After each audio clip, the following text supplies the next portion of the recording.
ሀገር ጥለው ኮበለሉ የተባለላቸው የኢትዮጵያ ብሔራዊ የምክክር ኮሚሽን ዋና ኮሚሽነር ፕሮፌሰር መስፍን አርአያ ዛሬ በቴሌቪዥን መስኮት ብቅ ብለው ንግግር ሲያደርጉ ታይቷል። የምክክሩን ተሳታፊዎች ስለተረዳችሁኝ አመሰግናለሁ ያሉት ዋና ኮሚሽነሩ እንኳን በዚህ እድሜ የዛሬ 40 ዓመት እንኳን ከሀገር ያልሸሹም ወጥቼም አልቀረሁም ሲሉ ኮበልለዋል መባሉን አስተባብለዋል። የዋና ኮሚሽነሩን ሙሉ ቃል ይዘናል። አብራችሁን ቆዩ።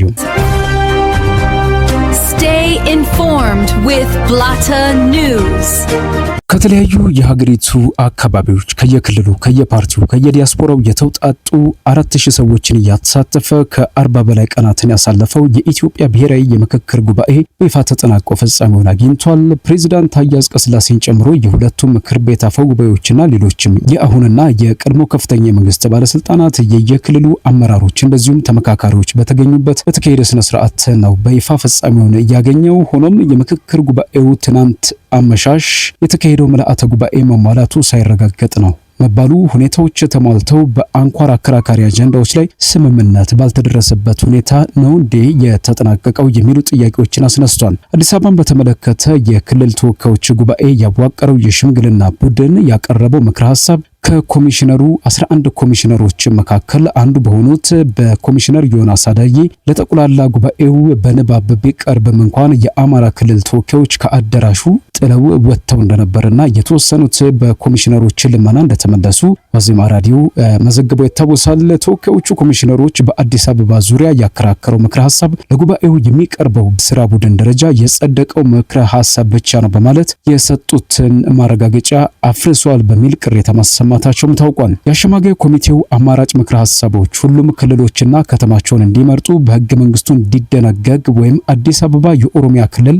ርዕሰ መዲና መሆኗ በህገ መንግስቱ እንዲሰፍር የሚጠይቁ ናቸው። ይህን ተከትሎ ታዲያ እናት ፓርቲ ለሀገራዊ ምክክሩ ጉባኤ ውሳኔ ሙሉ በሙሉ እውቅና እንደማይሰጥ አስታውቋል። ዛሬ ማምሻውን በወጣው መግለጫ ፓርቲው ምክክሩ ተጨባጭና አዎንታዊ ውጤት እንዳያስገኝና በሀገሪቱ ቀውስ ላይ ተጨማሪ ቀውስ እንዲፈጠር ያደረጉት የኦሮሚያ ብልጽግናና ገዢው ፓርቲ ናቸው ሲል ከሷል። ህዝቡ ከሀገራዊ የምክክር ጉባኤው የሚወጡ አሳሳች ያላቸውን ውሳኔዎችንና ሰነዶችን እንዳይቀበልና እንዲቃወምም ጥሪ አድርጓል። የአማራ ብሔራዊ ንቅናቄ አብን በበኩሉ ለምክክር ሂደቱ ሙሉ በሙሉ ይሁንታ የሚሰጠው ሀገራዊ የምክክር ኮሚሽኑ በምክክር ጉባኤው ማጠቃለያ ላይ ስለተፈጸመው ህገወጥ ጣልቃ ገብነት ባለቀ ሰዓት በተጨመረው አጀንዳ መጣጥና ዓላማ እንዲሁም አድሏዊ አቋም ባራመዱ አንድ ኮሚሽነር ዙሪያ ግልጽ ማብራሪያ ሲሰጥ መሆኑን አስታውቋል። ፓርቲው በስምንቱ አጀንዳዎች ላይ በተያዙ ቃለ ጉባኤዎች መሰረት ለጉባኤው ለተነበቡ የስምምነት ማጠቃለያዎች ብቻ እውቅና እንደሚሰጥም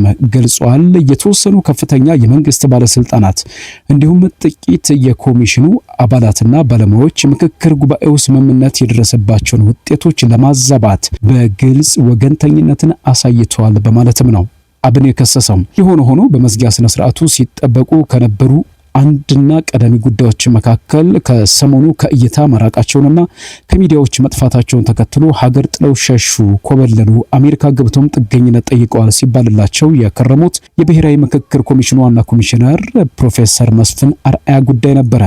ዋና ኮሚሽነሩ በስነ ስርዓቱ ይገኛሉ ወይስ አይገኙም የሚለውም ብዙዎች በጉጉት ሲጠብቁት የነበረ ጉዳይ ነበረ። ሆኖም ግን ፕሮፌሰር መስፍን ሀገር ጥለው የመሸሻቸው ዜና በተሰማበት ቅጽበት በገጠማቸው ቤተሰባዊ ችግር ምክንያት ወደ አሜሪካ ተጓዙ እንጂ ሀገር ጥለው አልሸሹም መባሉ የእርሳቸውን ለ4 ዓመታት በዋና ኮሚሽነርነት ሲመሩት በእርሳቸው አባባል ደግሞ ሲደክሙለት በነበረው ሀገራዊ የምክክር ሂደት ፍጻሜ ላይ የመገኘታቸውን ነገር ተጠባቂ አድርጎትም ነበረ።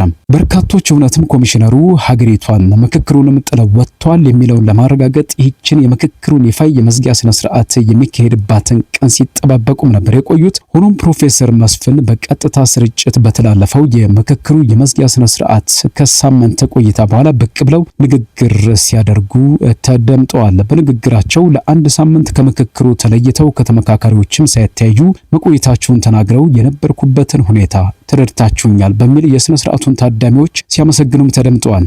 የልቤን እንደወረደ ልናገር በሚል ለ46 ቀናት ስለቆየው የምክክር ሂደት ባደረጉት ንግግርም ዋና ኮሚሽነሩ በምክክሩ የተላለፉ ውሳኔዎች ወደ የቦታው እንደሚላኩ ገልጸው ከተነጋገርን ችግሮቻችንን እንፈታለን፣ በመሳሪያ ምንጊዜም ያሸነፈ ኃይል የለም፣ ምንጊዜም ማሸነፍ የሚቻለው በጋራ ማሸነፍ ሲቻል ብቻ ነው የሚል ንግግርን አድርጓል። ጠፍተው ከርመው ከመመለሳቸው ጋር የተያዘ ንግግርን ጣል ያደረጉት ፕሮፌሰሩ ከሀገሬ አልሸሸሁም፣ ከሀገሬ ምንጊዜም ቢሆን አልሸሽም፣ ከሀገሬ ምንጊዜም አልኮበልልም ሲሉ ማስተባበያ መሰለንም ንግግር አድርጓል። እንኳን በዚህ እድሜ የዛሬ 40 ዓመት ጉልበት በነበረኝ ጊዜ መውጣት በምችልበትም ጊዜ እህት ወንድሞቼ ውጪ በነበሩበትና ናባሉኝ ጊዜ እንኳን ከሀገሬ አልወጣሁም፣ የቀረችኝን እድሜም እዚሁ ሀገሬ ላይ ነው የማሳልፈው ሲሉም ፕሮፌሰር መስፍን አርአያ ተናግረዋል። ከተነጋገርን ችግሮቻችን እንፈታለን። በመሳሪያ ምንጊዜም ያሸነፈ ኃይል የለም። ምንጊዜም ማሸነፍ የሚቻለው በጋራ ማሸነፍ ሲቻል ነው። ስለዚህ እኔ ትልቅና ብዙ ንግግር ለማድረግ አይደለም እዚህ የቆምኩት። እግዚአብሔር በጣም አመሰግናለሁ። ፈጣሪ ይስጣችሁ። የነበርኩበትን ሁኔታ ተረድታችሁኛል። ከሀገሬ አልሸሸሁም፣ ከሀገሬ ምንጊዜም አልሸሽም፣ ከሀገሬ ምንጊዜም አልኮበልልም። እንኳን በዚህ እድሜ የዛሬ 40 ዓመት ጉልበት በነበረኝ ጊዜ መውጣት በሚችልበት ጊዜ እህት ወንድሞቼ ውጪ በነበሩበትና ባሉኝ ጊዜም ከሀገሬ አልወጣሁምና የቀረችኝን እድሜ እዚሁ ነው ማሳልፈው። ከ4 ዓመታት በፊት ስንሰየም ኃላፊነቱ ጠንካራና ከባድ እንደሚሆን አልገመትንም ነበር ያሉም ሲሆን ከተነጋገርን ከተደማመጠን ለውጤት እንደምንበቃ ማሳያ ነው ሲሉም ስለ ምክክሩ አስፈላጊነት ተናግረዋል። መረጃውን ላይክና ሼር፣ ሰብስክራይብ በማድረግ ለሌሎች እንድታደርሱ የጋበዝን ተሰናበትን። ሰናይ ጊዜ። Don't miss a story. Subscribe now.